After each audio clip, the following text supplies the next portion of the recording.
process looks like a calf that's eaten 1.5 to 2 kilos of meat for that 3, 4, 5 days before weaning. A calf that has met its target of 0.7, 0.8 of a kilo a day over the rearing process, or depending on the breed of the calf, making sure that it has doubled its weight from the time it has arrived in at 3 weeks of age. Whenever the calf is weaned, that there's no setbacks, that calf can go on, eat its meal, continue to thrive on the farm. Hello and welcome to the Beef Edge, the Teagasc Beef Podcast, for all your latest news, information and advice for Irish beef farmers. I'm Catherine Egan, and on this week's episode, I'm joined in the second part of a Dairy Calf to Beef podcast series by Teagasc Beef Specialist David Argue to discuss what to be aware of when sourcing calves and the essential things to get right during the rearing process. David, you're very welcome. What should farmers be looking for when they're sourcing dairy beef calves this spring?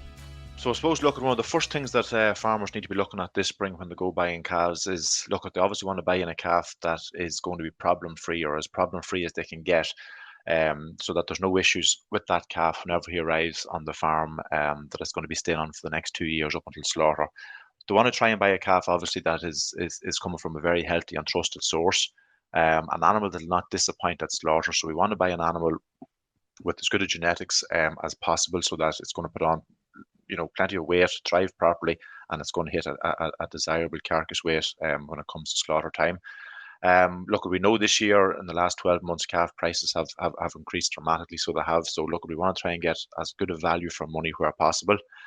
One thing as well that we want to probably focus on is trying to get a calf at least 3 weeks of age or older in that case. And we see from a lot of the dairy beef 500 farmers that we've worked with over the last number of years, there is a greater reduction in any issues coming on farms whenever the calves are bought in at that 3 week stage or older. And again, look, as I briefly mentioned there, genetics, buying a calf with a known genetics, so buying a calf with a CBV value, of obviously look at 4 or 5 star where possible. Look at research from Grange, data from ICBF, and again from our program farms have shown that calves with a CBV value of 4 or 5 star have the potential to generate a higher carcass weight, reach slaughter at a younger age, and ultimately leave more profit in the farmer's pocket. Again, then look at when it comes to looking at these calves, the visual signs of the calves. Look, we want to look at a healthy calf, which would be bright, clear of his eye, have a shiny coat, will obviously indicate that there's been no setbacks in that first couple of weeks of its life, a clean, dry navel, and a good strong sucking reflex. And I suppose the opposite of that, David, what are the red flags that buyers should be watching for at purchase, and particularly to minimise stress? Yeah, so look at the things that we want to try and avoid whenever buying these calves, obviously, is any signs of sickness that may be in the calf. Look, the last thing we want to do is buy a calf with, a scour or pneumonia, because look, the first thing that'll happen is if we bring that calf home, he's going to spread it to other animals on the farm. So look at staying away from the likes of runny noses, cough and scours, or any calf that might seem weak or sluggish. We want to try and avoid them. Again, any calves we'll say with they're showing signs of lameness or stiffness or that may be coming from joints or that, we want to try and avoid that again. Navels want to be well dried up and shriveled, so trying to avoid red, pink navels or any rawness or swelling around the navel. Again, then when it comes to stress, Catherine, moving these calves, we'll say from farm to farm or from mart to farm is a very stressful process, and it can affect these calves' health later on. So it can. So where possible, keep travel times as short as possible. Where we are transporting these calves, we want to make sure that the transport is clean. So a good bed of straw inside trailers or lorries. Make sure they're well ventilated, and that the calves have enough room to lie down or stand comfortably when they're being transported. Again, we want to try and not mix calves in transport where it is possible, again, just from a disease point of view, to try and reduce that. And then again, when these calves arrive home, and look, I do understand it's not always possible to do it, but where it is possible, if we're getting a batch of 8 or 10 calves in, try and keep those 8 or 10 calves in their group for at least 2 weeks after they arrive on the farm. Because look, again, it'll just allow yourself more time to, or we'll say better time to keep an eye on those to show signs of, or we'll say to identify signs of illnesses or sicknesses, and it'll again help reduce the risk of spreading any diseases to other calves that are on the farm. Moving on, what should farmers be looking for best practice? What should the first 48 hours after arrival on farm look like? Yeah, so look, I've mentioned there, ideally we want to try and buy these calves, and it's something that we've spoke about before, Catherine. But we want to try and get as many of these calves bought off farm as possible to reduce the risk of having to go to marts and spread diseases and whatnot. So look at, first of all, I suppose, trying and locate that calf locally where possible. Get him home, get him in and settled on a good dry bed of straw that he can snuggle down in and keep warm. We'll say if the calf is coming from a long journey, electrolytes would want to be given to that calf whenever he arrives on the farm. And I suppose, look at best practice then, if the calf arrives on the farm in the morning time from wherever it has been coming from previously, that evening, look at go in with a half feed, just not to cause any stomach upsets. And then we'll say the following morning, start off feeding the calf properly. Or if the calf arrives on the farm that evening, the following morning, go in with a half feed. And then that following evening, you can go in and start feeding the calf accordingly the way you've planned. And you mentioned there, David, ventilation and bedding is important. How important are they and stock and density in reducing disease in calves? Yeah, so they're very important again. So look, we want to try and keep calves in as smaller groups as possible. Obviously, look, they're going to be less stressed in their smaller groups as there's less competition and less mixing with other animals. And a good bed of straw, again, as I said, is very important. The calves can snuggle down into and keep warm. Again, look, depending on the feeding system, make sure that they've enough space and make sure the calves have adequate milk at feeding time. And I suppose looking at the different housing systems that's on farms, what do you see as the common housing mistakes that are costing farmers money? Airflow and ventilation seem to be one of the biggest causes of pneumonia on these farms. We'll say where an older shed has been renovated to suit rearing calves. Maybe the airflow or the ventilation isn't adequate in that to keep air fresh and to remove the likes of bugs and bacteria that's in the air.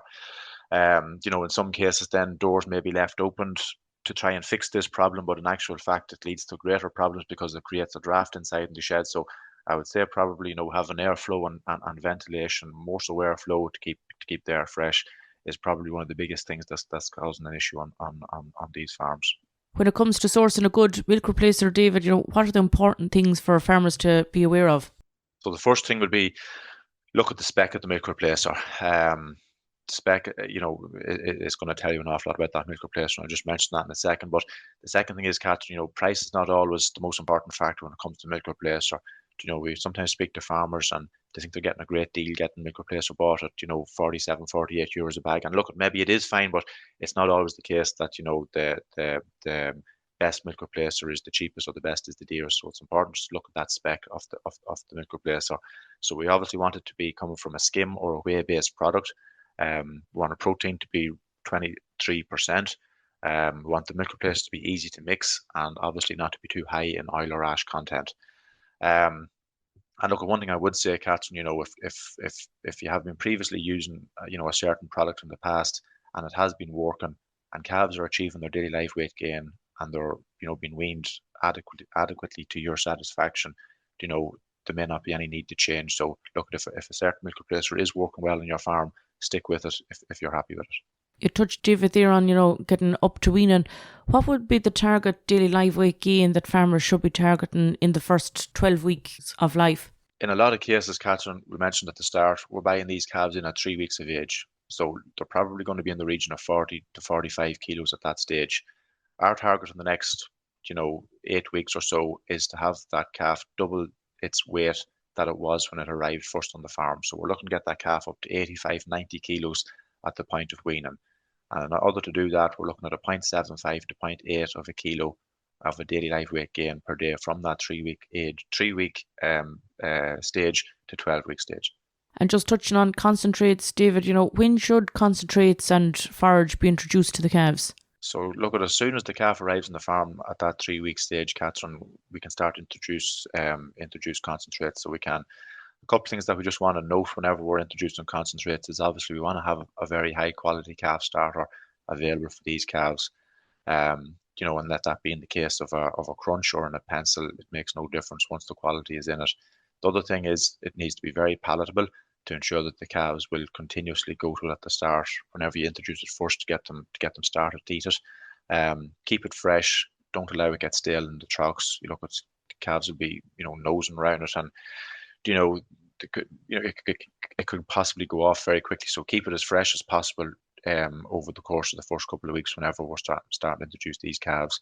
Again, water and straw would want to be available to those calves again from the time that they arrive on the farm, so to get them used to eating that. How important, David, is it for having a consistent feeding routine on the farm? Again, yeah, look, it's very important, Catherine. So it is. So look, I suppose feeding calves at the same time every day is important. We'll say to try and avoid upset stomachs or bits and pieces like that. So in particular, calves that are fed morning and evening, or even once a day, try and keep that feed time consistent. If feed time is 8 o'clock in the morning and 5 o'clock in the evening, look at keep it to 8 and 5. Or if once a day feeding is usually typically every morning time, try and stick with morning time feeding. Avoid letting it go into lunchtime or evening time. It'll just keep the calves in a routine, and as I said, it'll stop any upsets of that or calves gorging themselves at certain times. Ensure milk replacer again is fed at the correct rate and again at the correct temperature, and make sure that the concentration is accurate. That milk is the milk to water ratio is accurate. Again, then we want to make sure that we're keeping our utensils as clean as possible. So buckets, teats, feeders, making sure they've been washed out and disinfected or kept clean as often as possible. How valuable is a farm-specific health plan that's developed with the vet and the farmer? Yeah, so it's important, we'll say, from a health point of view, from the view that, the vet can come out to your farm, we'll say, or the vet has a good history of the diseases or issues that you've had in your farm in the past, and the health plan can be tailored around those issues, Catherine. It's unlikely that a one-for-all health plan is going to work for everyone. So, knowing the previous history that you've had to deal with, we'll say the previous year or in the previous number of years beforehand, from a pneumonia or from a scour point of view, having that chat with your vet and going through a health plan, to come up with vaccines that you can implement whenever the calves arrive on your farm at day one, we'll say, from your point of view, to keep them covered is very important. David, you mentioned the different weight gains there to target. What does success look like at weaning in terms of weight, health and uniformity of calves?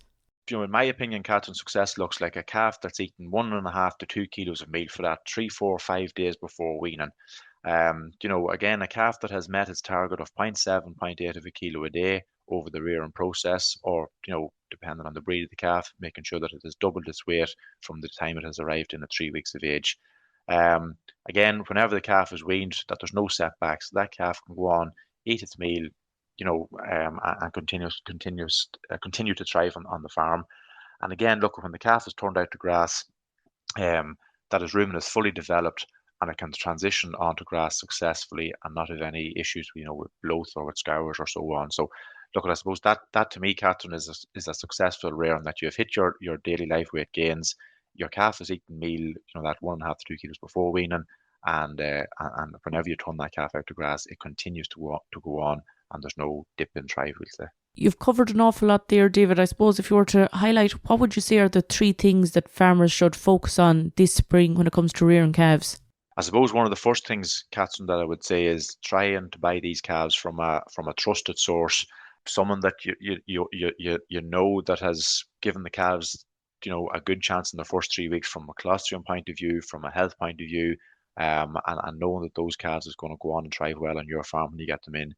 The second thing I'd probably say is, trying to buy calves with a known CBV and from known genetics. So look at, if you arrive on farms to look at certain calves, don't be afraid to ask the question, what's the calf CBV? What's the genetics? What bull are they out of? Can I look at your cows? Questions like that, will give you a good indication of how that calf is going to perform on your farm for the next 18 months or 2 years or whatever the case may be.